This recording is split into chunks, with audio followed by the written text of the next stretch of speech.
দেখো চাচা বন্ধুরা, আমরা মান্ডি আসছিলাম, মান্ডিতে মাল উঠছে না, আজকে পানি হয়ে গেল, সব বস্তাগুলো ভিজে যাচ্ছে, মাল উঠছে না, গাড়ি আসছে না। দেখো এত বৃষ্টিতে কত কষ্ট, বসার জায়গা নাই, তম্বুটা আমাদের ভিজে যাচ্ছে। লোকগুলো দেখো ঠান্ডার জন্য বসে আছে, কেমন করে বসে আছে দেখো ছালাকে দিয়ে। এই যে দেখো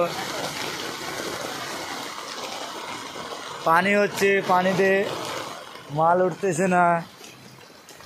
দেখো প্লাস্টিক দিয়ে সব ঢাকা আছে। এটা হলো পাঞ্জাব খাসি মান্ডি। মামু দু চারটা কথাগুলো বলেন, কষ্টের কথাগুলো মামু বলেন, দু চারটা কথাগুলো বলেন।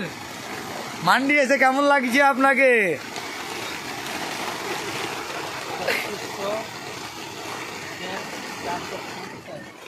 হ্যাঁ বলেন, মান্ডি এসে কেমন লাগছে আপনাকে? ভালো লাগছে?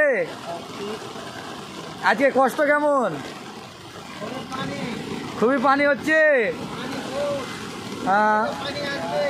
মাল উঠছে না। ফারুক ভাই তুমি দু চারটা কথাগুলো বলো, দুঃখের কথাগুলা। পানি আসছে খুব, দুদিন থেকে পানি হবে, মাল উঠছে না। মাল উঠছে না। কেন উঠছে না মাল? গাড়ি পাঠায় না, মাল লাগার জায়গা নাই ওখানে।